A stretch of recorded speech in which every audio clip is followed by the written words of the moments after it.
It's a small town It's a little more remote than some of the other towns. with a big backstory. 1980, middle of the Cold War, the USSR has their eyes firmly set on the New Boston Air Force tracking station. Some might say a bunker mentality. I wouldn't live above ground anymore. Tucked away in this corner of New Hampshire, natural beauty. There are some trees in here that are 340 years old, 350 years old. History, Against all the odds, she was able to publish a book. spirited surroundings, It was first known as Haunted Lake. and more than a few local quirks. We've got to get it singing. It's going to make all sorts of noise. Okay, I feel a little stupid. The main streets and back roads around New Boston, New Hampshire. Next on Chronicle. Good evening, everyone. The tiny town of New Boston, New Hampshire offers beauty of rural New England, just a short drive from the Granite State's largest cities. But look beyond New Boston's stone walls and small town charm, and you'll see there's much more. Ted Reinstein has the story. It has a lot of farms in it still, so it's pretty quiet. It's not densely populated, and for an artist who likes to be outside and in the woods, that's very appealing. Hillsborough County is still split between urban and rural. I think there are other counties in the state that are predominantly one or the other, but I think we've got a good mix. An unusual mix might better describe New Hampshire's Hillsborough County. Its eastern edge is home to the state's two largest cities, but just 15 miles west are farms, rolling hills, even old-growth forest. And right in the middle is one of the county's most appealing towns, New Boston. In the mid-1700s, the colonial governor granted land here to a group of families from Boston, hence the name. Today, with a population of just over 5,000 and only 30 minutes from the state's largest city, New Boston remains remarkably rural without a lot of outward change. Most of the folks here are just fine with that. This town has stayed pretty unspoiled. People who live here because they want to live here. They like the atmosphere. New Boston resident and state representative David Woodbury moved here with his wife in 1970. I was pretty sure he'd be just the guy to lead us to a somewhat hidden local landmark. After all, it had once been a tourist attraction for some of the area's old summer hotels, and now it was just ahead of us in the woods. Oh, I see it. The famous Frog Rock. Okay, it's not the Great Stone Face, but you have to admit, It does look like a frog. I will give you that. a century ago, Frog Rock was a lot more visible. This was all pasture, Now it's a little bit off the beaten path. substantially off the beaten path, yes. Truthfully, much of New Boston feels a bit off the beaten path. There's Dodge's store at the center of it all, but otherwise, It's a little more remote than some of the other towns. Not that there hasn't been any new development here. In fact, the most significant one put New Boston on the map globally. taking advantage of the rock outcropping of Joe English Hill, New Boston Air Force Station was created during World War II as a bombing practice area. In the 1960s, it was turned into a satellite tracking station, turning Little New Boston overnight into a potential first-strike target in a nuclear exchange. I suppose if some hostile power wanted to cripple our satellite communication system, the New Boston tracking station would be a place to hit with a nuclear weapon. Not that anyone around here expects that, mind you. On the other hand, there are some over the years who've taken precautions just the same. I don't know the owner who actually built it, but I do know two people that actually worked on it back in 1980. 1980, middle of the Cold War, the USSR has their eyes firmly set on the New Boston Air Force tracking station. Do you see a house here? Exactly. Because the New Boston house that Brian and Becky LeBlanc fell in love with is part house, part bunker, and almost entirely underground. Everything from here to here, about 18 inches, is steel reinforced concrete from the floor all the way up to the peak. So it's more than 1.5 feet of concrete Yeah, making up the door jamb. right. The interior is octagon shaped, where we also met the family's talkative parrot. This guy was designing for double duty, right? It was holding up the ground above, but also he was thinking about maybe a nuclear blast. That's what it looks like. While the LeBlancs save a lot of money on energy, there are some downsides. We get delivery people or the kids' friends' parents to come pick them up, and they'll get in the driveway and they can't find the house. They think we live in the shed, and they turn around and leave because they can't find the house. Call it underground New Boston, but just down the street, another house you won't easily find. That's the roof of Ellen Campbell and David Eli's house. As soon as we say that it's underground, they all scratch their heads a little bit and think, do you have windows? There are some windows and a surprising amount of natural heat and light, which was the whole idea behind wedging a V-shaped house into a New Hampshire hillside back in 1971. We're fossil fuel free since 2008. I wouldn't live above ground anymore. It's 13 below and we can have doors open and maintain 75 degrees. And in the summertime it stays cool. Which David and Ellen have taken full advantage of with one of their many hobbies. It's cooler. You can feel it. Yeah. It's an ideal temperature and it's an ideal humidity for making wine, so It's a great excuse. this is what we got, so this is what we do. Fuel efficient, underground, yet with a two-car garage. What it may lack in windows, it sure makes up for in uniqueness. So, David, you may be one of the few people on the face of the earth who can honestly say, I could fall off my roof mowing the lawn. Yes, absolutely. Right? We have to be very careful about that. So you may be wondering why more people aren't choosing to build underground homes given the ability to live fossil fuel free. Ted says besides the aesthetics, these homes are actually on average more expensive to build. There are long-term savings to be realized, but the upfront costs can be a hurdle.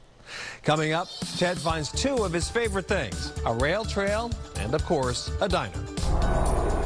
It's great to see that they are still open. Food's great as always.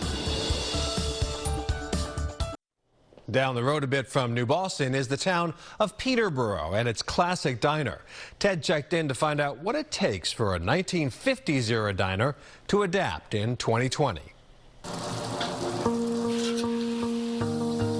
On our travels, it's true, I do love to start the day at a diner. Alas, during the pandemic, along with the rest of the food industry, diners have taken a punishing hit. But diners have it particularly tough by design. They're small, confined, extremely limited seating. So how does a diner adapt and survive now? Since we were in the area, we stopped by a classic old friend, the landmark Peterborough Diner, to see how they were doing. At first, we started trying to do to-goes, but that didn't take off very well. So we ended up closing for like a month and a half until we could at least do the outside. During the warmer months, the outdoor seating here has been a godsend, an option many diners simply don't have. All righty.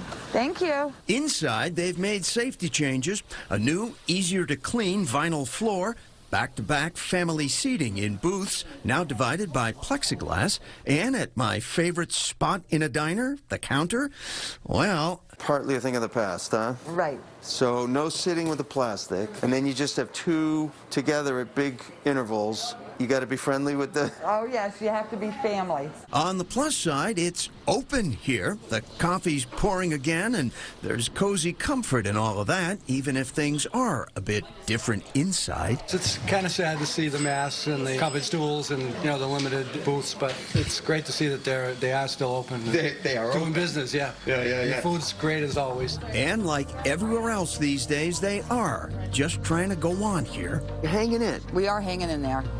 Yep. Hopefully we'll be here for the next 50 years. I'll eat to that. In nearby Francistown, a watery mystery. On some maps, it's Haunted Lake. On others, Scoby Pond.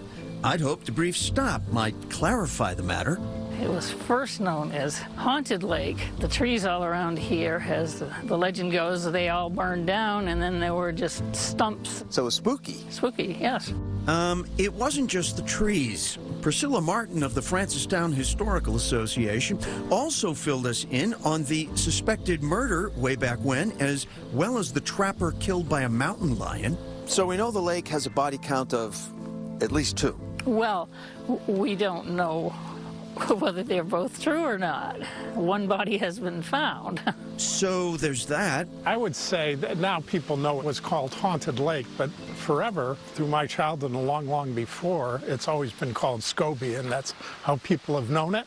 Yeah. The legends are fun, I think. Brad Howell owns the famed Scobie house, where, in the 19th century, the original owner's teen sons may have helped to create the lake's haunted reputation.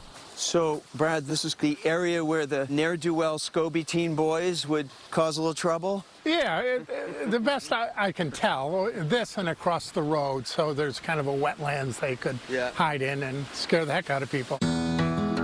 Today, all past legends aside, folks here have a lot of words to describe their lake, but scary isn't one of them. Pristine, beautiful, just wonderful. It's where I learned to swim, where I learned to fish. I still swim and fish, and you know, it's a nice place, despite its haunted name. Haunted with good memories, I'd say. Nothing haunting about the end of our day. Plenty of peddling, though. The Boston Rail Trail is very fortunate to be along the Piscataquag River, so it's very beautiful. Louise Roby of the New Boston Conservation Commission led me along the town's still new rail trail, which follows the path of a former local line, the New Boston Railroad, which ceased operations in 1931. The depot's still here, but the rails have been replaced by a recreational trail which winds east for just under 4 miles. Now marking its 5th anniversary, it's become more popular every year. Fishermen come on our trail to access the river. Bikers, joggers, cross-country snowshoe. What's unique and striking even to a first-time user is how unusually wooded the trail is, leading people in and out of the trees where only a train once meandered. So, Louise, always interesting on a rail trail, you know, to be reminded of the actual railroad past. So this was an original rail stop? Yeah, they used to come pick up apples and eggs and baked goods. Ironically, the Boston Rail Trail is here at all because a small group of locals 40 years ago bought the land to prevent future development, allowing locals today to savor what was saved. And Ted tells us that although she was too humble to say it, Louise Roby and her husband have been the driving local forces behind building the new Boston Rail Trail. The hope going forward is that the trail ultimately will be connected to the neighboring Goffstown Rail Trail, creating some of the most wooded and scenic biking in southern New Hampshire. Coming up, a moving monument on New Hampshire's Black Heritage Trail. I think people are always surprised to know that there was slavery in the North. It is a strikingly unusual place, made all the more so for where you'll find it and what towers in the air there. In Wilton, New Hampshire, we joined forester Swift Corwin and Krista Humboldt of the Nature Conservancy for a visit to Sheldrick Forest, a 227-acre preserve that becomes more and more impressive the deeper into the woods you go. So, Swift, how old? Probably around 200 years old. And there are older trees than this here? Yes, there are some trees in here that are 340 years old. Wow. 350 years old. In other words, a mere 30 minutes from the urban sprawl of Nashua, New Hampshire, 200-foot-tall trees that predate the American Revolution. What accounts for the fact that these trees this close to an urban area have stayed here that long and not been forested? There's patches in here that were just hard to get to. They were remnant. It was just left alone. And that's the most amazing thing. Not quite. The more amazing thing is that 25 years ago, Swift Corwin was part of a team preparing to cut these trees down. The property had been passed from the longtime owners, the Sheldrick family. The new owner hired Corwin and a forestry team to inventory and tag trees in preparation for logging and development. Our job was to mark this whole forest for harvest. And as we were marking, we started to feel worse and worse about it. You felt like it had to be saved? Yes. No question. No question. Ultimately, Corwin helped in arranging a land sale to the Nature Conservancy of New Hampshire, which owns and maintains the forest today. We couldn't have acquired this property without a huge community outpouring of support. It's amazing to be able to come back here with Krista 25 years later and we're still talking about it. You feel really special about this forest, don't you? I do, yeah. Just 5 miles east of Wilton, we stopped in Milford, New Hampshire. Its bridge across to the town oval looked as landmarkish as ever, but it was another bridge just off the town center that drew us here this time. It's something you have to see. People have lived in town for generations and never been on the swing bridge. Come on. And I want to grab them by the ears and shake them and say, look, this is the coolest thing in town. It was built originally as a means of getting workers across the Sauhegan River to the Milford Mills. 200 feet long and protected now on the National Historic Register. The present bridge was built in 1889 and is the third one on the site. First one washed away, second one burned down. This one's like 130 years. Stood the test of time. First steel version. Absolutely. The bridge is also affectionately known as the Swing Bridge. There's a certain place on the bridge where you can just bend your knees and the thing will start rocking. So this is the sweet spot. We've got to get it singing. It's going to make all sorts of noise. Okay. I feel a little stupid.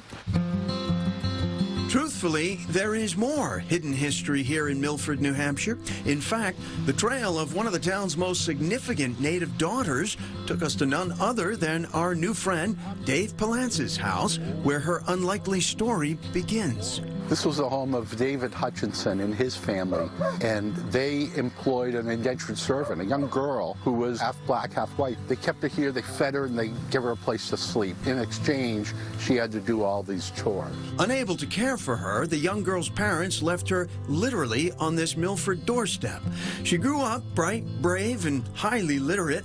Her name was Harriet E. Wilson. She wrote a book about her experiences as a free black in the still racist North, and in 1859 became the first published African-American woman novelist in North America. Against all the odds, she was able to publish a book. You know, nobody thought she was intelligent enough to publish a book. Jerry Ann Bogus, executive director of the Black Heritage Trail of New Hampshire, spent years researching Harriet Wilson and helped drive the effort that, in 2006, succeeded in creating a permanent memorial to her here in Milford. She's in a public space, and that's what we wanted. We wanted the town to acknowledge this history, to really bring her to life in a town. A town in which Harriet E. Wilson was a freed slave, yet not free. I think people are always surprised to know that there was slavery in the North. But for Bogus, herself a Milford resident, it is especially meaningful to be able to honor and share the story of an inspiring former neighbor. The triumphant story, here is a woman who was making her own way no matter what was put before her. Isn't that the hero story that we all look up to? Isn't that the American story? Civil rights activist, author, and actress Ruby Dee was the featured speaker at the Harriet Wilson statue dedication in 2006. If you visit the statue in Milford's Bicentennial Park, take special note of the white church visible just past the small pond. When Wilson worshipped at that church in the mid-1800s, she was only permitted to sit in the church balcony. Up next, finding the beauty in nature. I like to think of it as I'm bringing the outside or something special that I've seen inside. Hannah Phelps and her dogs are taking a short break. Then it's back inside and back to work. Well, for Hannah Phelps anyway. You watching closely? Guess not. I make woodblock prints that generally come from paintings that I've done outside. I like to think of it as I'm bringing the outside or something special that I've seen inside. Sort of like a photograph, but it takes longer than it does to take a photograph. That's for sure. Some of Phelps' finished prints can take months to create, unique in that her work involves both the artistry of painting and the craft of woodworking. So you painted this and you knew this is going to be a woodcut? I was pretty sure. Yeah. I was pretty pleased with it right away. That image gets resketched, painted onto wood, and separated into pieces. It's similar to the process of making a puzzle. Yes. Right? Yes, it's called jigsaw. And indeed, the intricacy and detail are amazing, even before the rolling and the pressing. Many layers and months later, we get the final print. Phelps' artistic inspiration seems to be drawn equally from the water and the woods. I like being in the woods. I grew up in the woods. It changes all year round, but another thing that's really exciting about wintertime in New Boston, in the woods, is when those leaves that don't fall in the fall and they turn red and orange, and then the sun hits them and they glow red and orange, and then you have this purple shadow of the snow behind them. And whatever Phelps paints, from the woods to the water, her trusty companions are right alongside, except when they're in the water. They come with me when I'm painting outside. They don't always pay attention to what I'm doing. They have their own agenda. They go swimming and check back in and shake all over the artwork and stomp on my stuff. And now you know the story behind the name of Hannah Phelps' studio, Wet Dog Press. Any questions? Phelps has owned and featured a long line of golden retrievers and black labs in her work. Her current painting companions are two Goldens, Coast and Measure. Ted reports they were exceptionally well behaved during the interview. That's Chronicle for tonight. I'm Anthony Everett. Thanks for joining us. Have a good night. See you back here tomorrow.